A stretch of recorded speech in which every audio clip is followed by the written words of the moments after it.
എല്ലാവർക്കും നമസ്കാരം. രാമായണം 12-ാം ദിവസം. ബാലിയും സുഗ്രീവനും.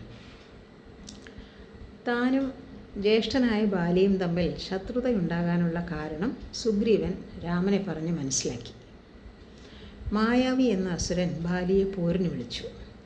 അവനെ എതിരിടാൻ ബാലി ഓടിച്ചെന്നു. തൊട്ടു പിന്നാലെ ഞാനും. അസുരൻ ഒരു ഗുഹയ്ക്കുള്ളിലേക്ക് കടന്നു. അവനെ പിന്തുടർന്ന് ബാലിയും. പോകും മുമ്പേ ബാലി എന്നോട് പറഞ്ഞു, ഗുഹയിൽ നിന്നും പാൽ ഒഴുകി വന്നാൽ അസുരൻ മരിച്ചുവെന്ന് ധരിക്കണം. രക്തമാണ് ഒഴുകി വരുന്നതെങ്കിൽ താനാണ് മരിച്ചതെന്ന് അറിഞ്ഞുകൊള്ളുക. ഉടനെ ഗുഹാമുഖം അടച്ച് പോയിക്കൊള്ളണം. ഞാൻ കാത്തു നിന്നു. മാസം 1 കഴിഞ്ഞിട്ടും ജ്യേഷ്ഠൻ പുറത്തു വന്നില്ല. ചോര ഒലിച്ചു വരുന്നത് കാണുകയും ചെയ്തു. ജ്യേഷ്ഠൻ മരിച്ചുവെന്ന് കരുതി വലിയ ദുഃഖത്തോടെ ഞാൻ ഗുഹാദ്വാരം അടച്ച് നാട്ടിലേക്ക് മടങ്ങി. എന്നാൽ കുറച്ചു കാലം കഴിഞ്ഞപ്പോൾ ബാലി തിരിച്ചു വന്നു.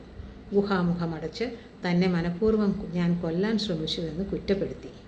എന്നെ കൊന്നു പകവീട്ടാനായി വന്നു. ഭയന്ന് ഞാൻ ഓടാൻ തുടങ്ങി. ഒടുവിൽ ഇവിടെ വന്ന് ഇരിപ്പായി. ഋഷ്യമുഖത്തിൽ ബാലിക്ക് പ്രവേശനമില്ല. അതൊരു മുനിശാപമാണ്. ഇവിടെ കാലുകുത്തിയാൽ ഉടനെ അവൻ മരിക്കും. അന്നു മുതൽ ഞാനിവിടെ പേടിച്ചു കഴിയുകയാണ്. നാടും വീടും നഷ്ടപ്പെട്ടു. എൻ്റെ ഭാര്യയെയും അവൻ സ്വന്തമാക്കി. ഇപ്പോൾ അവിടുത്തെ സൗഹൃദം നേടാനായി. എൻ്റെ ദുഃഖങ്ങളെല്ലാം മാറി. വളരെയധികം സന്തോഷവും സുഖവും തോന്നുന്നു. അവിടുന്നാണ് എൻ്റെ സ്വാമി. രാമൻ സുഗ്രീവൻ്റെ കൈപിടിച്ചു. ഒന്നുകൊണ്ടും ഭയപ്പെടേണ്ട. നിൻ്റെ ശത്രുവിനെ കൊന്ന് നാടും സ്വത്തും ഭാര്യയെയും എല്ലാം നിനക്കായി ഞാൻ നേടിത്തരാം. രാമൻ്റെ സത്യം. സുഗ്രീവൻ്റെ മനസ്സ് നിറഞ്ഞു. എന്നാലും ഒരു ശങ്ക. അത്യന്തം ബലവാനാണ് ബാലി. അവനെ കൊല്ലാൻ ഈ രാജകുമാരനെ കൊണ്ടാകുമോ? ബാലി ദുന്ദുബി എന്ന അസുരനെ കൊന്ന കഥ സുഗ്രീവൻ വിവരിച്ചു. അവൻ്റെ കൊമ്പുകൾ താഴ്ത്തി ഭൂമിയിൽ കുത്തിയാണ് കൊന്നത്. അവൻ്റെ തലയെറുത്ത് ജ്യേഷ്ഠൻ ചുറ്റിയെറിഞ്ഞു. അതിൽ നിന്നും ചീറ്റിയ രക്തം മാതംഗാശ്രമത്തിൽ ചെന്ന് വീണു. ആശ്രമം അശുദ്ധമാക്കിയ ബാലിയെ മുനി ശപിച്ചു. ഋഷ്യമോകാചലത്തിൽ വന്നാൽ തൽക്ഷണം തല പൊട്ടിത്തെറിക്കും. വലിയൊരു കുന്നെന്ന പോലെ കാട്ടിൽ ദുന്ദുബിയുടെ തല കിടക്കുന്നത് സുഗ്രീവൻ രാമലക്ഷ്മണന്മാർക്ക് കാട്ടിക്കൊടുത്തു. ഇത് എടുത്തെറിയുന്നവന് ബാലിയെ കൊല്ലാനുള്ള കരുത്തുണ്ടെന്ന് മനസ്സിലാക്കാം. രാമൻ മെല്ലെ ഒന്ന് ചിരിച്ചു. കാലിലെ പെരുവിരൽ കൊണ്ട് ഒരു ഞൊടിയിടയിൽ അതെടുത്തെറിഞ്ഞു. കാട്ടിൽ വളരെ അകലെ ഒരിടത്ത് അത് ചെന്ന് വീണു. സുഗ്രീവനും മന്ത്രിമാരും വിസ്മയത്തോട് നോക്കി നിന്നു. അപ്പോഴും വാനരവീരൻ്റെ മനസ്സിലെ ശങ്ക ഒഴിഞ്ഞില്ല. ബാലി പതിവായി മല്ല് പിടിക്കുന്ന 7 സാലമരങ്ങളെ രാമൻ കാണിച്ചു കൊടുത്തു. 7നെയും ഒന്നായി ബാലി പിടിച്ചു കൊടുക്കും. അതോടെ മുഴുവൻ ഇലകളും കൊഴിഞ്ഞു വീഴും. വട്ടത്തിൽ നിൽക്കുന്ന ആ 7 മരങ്ങളെ ഒരൊറ്റ അമ്പെയ്ത് മുറിച്ചിടാനായാൽ നിശ്ചയമായും അവൻ ബാലിയെ ജയിക്കും. രാമൻ അമ്പെയ്തു. 7 സാലമരങ്ങളെയും ഒന്നിച്ചു മുറിച്ചു വീഴ്ത്തി. ആ ശരം വീണ്ടും അതിൻ്റെ തൂണീരത്തിൽ വന്നെത്തി. സുഗ്രീവൻ്റെ മനസ്സ് പൂർണ്ണമായും തെളിഞ്ഞു. പണ്ട് ഞാൻ ചെയ്ത പുണ്യത്തിൻ്റെ ഫലമാണിത്. കണ്ണീരോടെ സുഗ്രീവൻ ഭക്തിപൂർവ്വം രാമൻ്റെ കാൽക്കൽ വീണു. മോക്ഷതനായ ഭവാനെ ലഭിക്കയാൽ മോക്ഷമൊഴിഞ്ഞ് അപേക്ഷിക്കുന്നതില്ല ഞാൻ.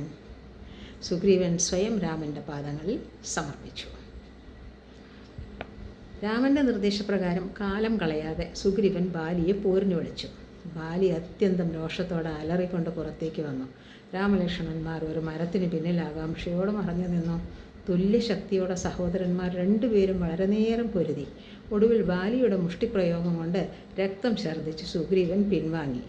വളരെ സങ്കടത്തോടെ രാമനോട് പരുഷം പറഞ്ഞു, എന്നെ ശത്രുവിനെ കൊണ്ട് കൊല്ലിക്കണമെന്നായിരുന്നു അങ്ങയുടെ മനസ്സിൽ.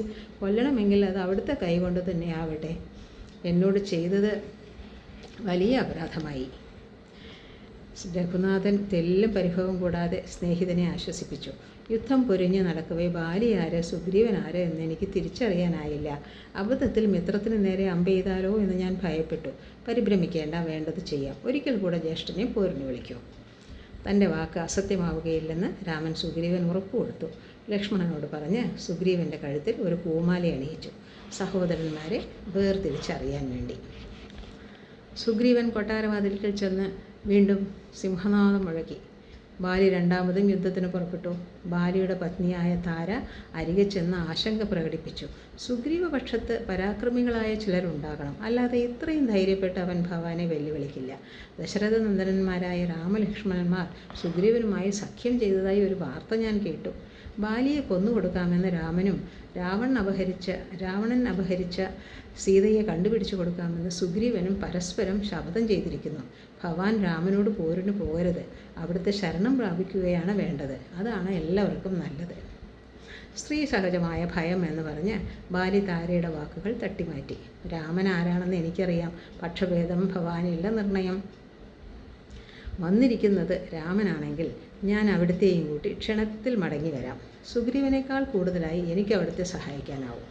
ബാലിയും സുഗ്രീവനും തമ്മിൽ അതിഘോരമായ സംഘട്ടനം നടന്നു.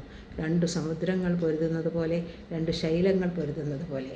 ബാലിയുടെ കഴുത്തിൽ അച്ഛനായ ഇന്ദ്രൻ അണിയിച്ച മാല, സുഗ്രീവൻ്റെ കഴുത്തിൽ അച്യുതനായ രാമൻ അണിയിച്ച മാല. മരത്തിനു പിറകെ മറിഞ്ഞു നിന്നുകൊണ്ട് ബാലിയുടെ മാർവിടൻ ലക്ഷ്യമാക്കി രാമൻ മഹേന്ദ്രാസ്ത്രം തൊടുത്തുവിട്ടു. അലറി വിളിച്ച് ബാലി ഭൂമിയിൽ വീണു. ഏതാനും നിമിഷം മോഹാലസ്യമാണ്ട് കിടന്നു. വീണ്ടും കണ്ണു തുറന്നപ്പോൾ നേരെ മുന്നിൽ ശ്രീരാമൻ, കൂടെ ലക്ഷ്മണനും സുഗ്രീവനും. കോപത്താൽ മതിമറന്ന് ബാലി ബഹളം വെച്ചു. രാമനെ കണക്കറ്റ് ശകാരിച്ചു. കള്ളനെപ്പോലെ മറഞ്ഞു നിന്ന് എന്നെ കൊന്നതുകൊണ്ട് നീ എന്ത് നേടി? വാനര മാംസം അഭക്ഷ്യമാണെന്ന് അറിഞ്ഞിട്ടും നീ എന്നെ എന്തിനു കൊന്നു? ഒരു വാക്ക് പറഞ്ഞിരുന്നെങ്കിൽ ഞാൻ തനിയെ രാവണനെയും ലങ്കയെയും നശിപ്പിച്ച് സീതയെ അരനാഴിക നേരം കൊണ്ട് നിന്റെ കയ്യിൽ എത്തിക്കുമായിരുന്നല്ലോ.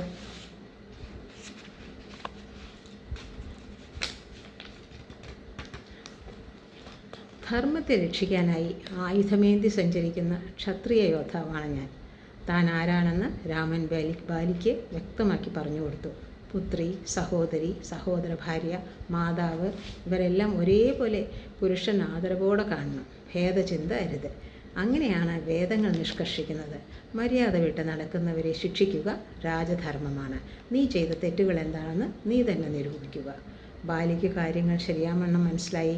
രാമനെ ഭക്തി പുരസ്സരം വണങ്ങി തൻ്റെ തെറ്റുകളെല്ലാം കാരുണ്യത്തോടെ പുറത്ത് സദ്ഗതി അരുളുക എന്ന് ദീനനായി അപേക്ഷിച്ചു. ബാലിയുടെ മാറിൽ തറച്ചു നിൽക്കുന്ന ബാണം രാമൻ സാവധാനം വലിച്ചെടുത്തു. മെല്ലെ ബാലിയുടെ ശരീരത്തിൽ തലോടി വേദനയകറ്റി. രഘുനാഥൻ്റെ മുഖം കണ്ടുകൊണ്ട് ബാലി വാനരദേഹം ഉപേക്ഷിച്ച് മോക്ഷവാദം പോയി. ബാലി മരിച്ചതറിഞ്ഞ് താര വാവിട്ട് കരഞ്ഞു. ഭർത്താവിനോടുകൂടി മൃത്യുലോകം പ്രവേശിക്കാൻ സന്നദ്ധയായി. നിന്നുടെ ഭർത്താവ് ദേഹമോ ജീവനോ എന്ന ചോദ്യത്തോടെ ഈ സമയം രാമൻ താരയെ സമീപിച്ചു. പഞ്ചഭൂതാത്മകമായ ദേഹം ജഡമാണ്. ഒരു നാൾ നശിച്ചു പോകാനുള്ളതാണ്. അതുകൊണ്ട് അതിനെക്കുറിച്ച് സങ്കടപ്പെടേണ്ടതില്ല. ആത്മാവാണ് സത്യമായിട്ടുള്ളത്. അത് നിരാമയമാണ്. ജനന മരണങ്ങൾ ഇല്ലാത്തതാണ്. ഈ സത്യം ബോധിച്ചവന് സംസാര ദുഃഖമില്ല. അതുകൊണ്ട് മായാവിമോഹം കളക മനോഹരേ. ഈ ഉപദേശം കേട്ടുനിന്ന സുഗ്രീവൻ്റെയും അജ്ഞാനം നീങ്ങി മനസ്സ് തെളിഞ്ഞു.